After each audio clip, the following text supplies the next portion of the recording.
حضرت فضیل بن عیاض رحمۃ اللہ علیہ ڈاکو تھے، اور نرے ڈاکو نہیں تھے، ڈاکوؤں کے سردار تھے۔ تو ارشاد فرماتے ہیں کہ میرا طریقہ یہ تھا کہ میں ایک پورے قافلے کی صورت میں حملہ کرتا تھا تو لوگ ڈرا کرتے تھے اگر کہ فضیل بن عیاض کے ڈاکوؤں نے حملہ کیا تو پھر نہیں بچتے۔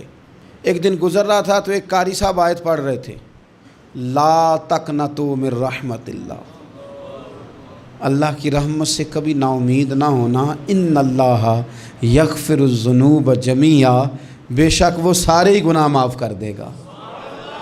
آپ فرماتے ہیں میرے دل میں بات اثر کر گئی، ماننا ہے نا، جس نے نہیں ماننا اس نے 6666 آیتوں کا ترجمہ پڑھ کے بھی توجہ نہیں کرنی۔ آپ ارادہ کریں نا، آپ اپنی دل کی زمین کو زرخیز بنائیں۔ فرماتے ہیں میں فوراً وہ آیت سنی تو میں رویا، اور میں وہ حافظ صاحب کے پاس چلا گیا، ان سے اجازت لی، ان کے کمرے میں داخل ہوا۔ میں نے کہا آپ نے ابھی آیت پڑھی ہے کہ اللہ سارے گناہ معاف کر دے گا؟ تو جس بندے نے کئی سال ڈاکے ڈالے ہوں، بیٹیاں روتی رہتی ہوں پر وہ مال لے کے آ گیا ہو، مائیں واسطے دیتی رہتی ہوں پر وہ لوٹ کے نکل آیا ہو، اب جی اگر وہ بندہ بھی سچے دل سے توبہ کرے تو اللہ معاف کر دیتا ہے۔ تو آفت جی کہنے لگے میں کون ہوتا ہوں تمہیں کوئی تفسیر بتانے والا، میں نے تو قرآن کی آیت پڑھی ہے، میرا رب کہتا ہے لا تقنطوا من رحمت اللہ، تم نے مایوس نہیں ہونا، تم آ جانا، معافی مانگ لینا، ان اللہ یغفر الذنوب جمیعا، اللہ سارے گناہ معاف فرما دے گا، اللہ سارے گناہ۔ تو یہ تو اللہ فرما رہا ہے۔ فضیل بن عیاض کہتے ہیں میں نے کہا ختم ہو گئی بات، توبہ بھائی۔ واپس آیا تو وہ میرے ساتھ جو تھے نا ان سے میں نے کہا سردار نیا تلاش کر لو بھائی۔ اب ارادے بدل گئے، پروگرام کچھ اور ہو گیا، اب تو لوگ ہمیں تانے دیں گے، اب تو لوگ باتیں کریں گے کہ اوتھے کی لین جانا ہے۔ فضیل بن عیاض کہنے لگے بس بھائی توبہ کرنی، اب تم کوئی اور سردار تلاش کر لو۔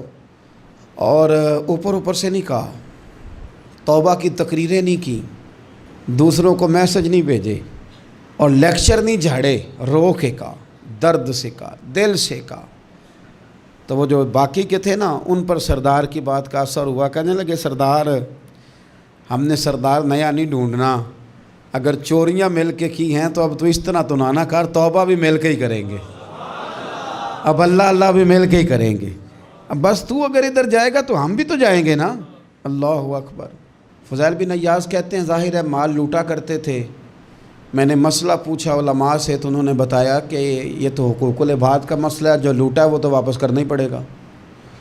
اب میں نے وہ پیسے جمع کیے، اب سارے تو میرے پاس تھے نہیں، جتنے میں دے سکتا تھا دیے، جو کھا چکا تھا وہ رہ گئے، ایک یہودی کے پیسے رہ گئے، اس کے گھر چلا گیا، میں نے جا کے اسے کہا میاں میں نے کر لیا توبہ، اور میں وہ فضیل بن عیاض ڈاکو ہوں جس کے تیرے گھر سے اتنا مال لوٹا تھا، میرے پاس پیسے کوئی نہیں، وہ پیسے لگ گئے، اب تو اس طرح کر مجھے معاف کر دے۔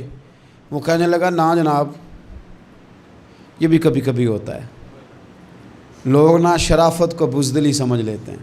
فضیل بن عیاض سے کہنے لگا میں تو پیسے لوں گا، ایسے تو نہیں معاف کرتا۔ آپ فرمانے لگے پیسے تو کوئی نہیں، یہ سچی توبہ ہے۔ وہ کہنے لگا پھر اس طرح کرو میری اونٹوں کو چارہ ڈالو، پیسے پورے ہوئے تو چلے جانا۔ کل ڈاکو تھے، ابھی وہ تلوار چلانی آتی ہے، نیزہ چلانا آتا ہے، ڈٹنا آتا ہے، اعصاب مضبوط ہیں، مسئلہ کوئی نہیں، لیکن توبہ سچی کی ہے نا، یہ سچی توبہ والے لوگوں کا طریقہ ہے۔ اس سے کہہ سکتے تھے کہ جا جتھوں لب دینی لے لے، تجھے کہا معاف کر دے، تو تیار ہی نہیں ماننے کو۔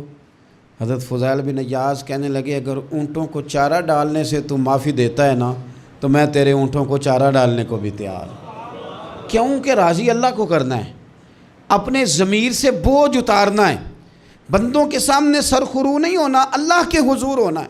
توبہ کا مطلب ہے رب کی بارگاہ میں سرخرو ہونا، بندوں کے سامنے نہیں۔ حضرت فضیل بن عیاض صاحب کہنے لگے ڈالیں گے تیرے اونٹوں کو چارہ، کیوں نہیں ڈالنا۔ 2-4 دن چارہ ڈالا تو وہ یہودی ایک دن کہنے لگا کہ یہ نا ٹھیکریوں سے بڑی ہوئی تھیلی ہے، یہ تو ذرا اٹھا کے لا۔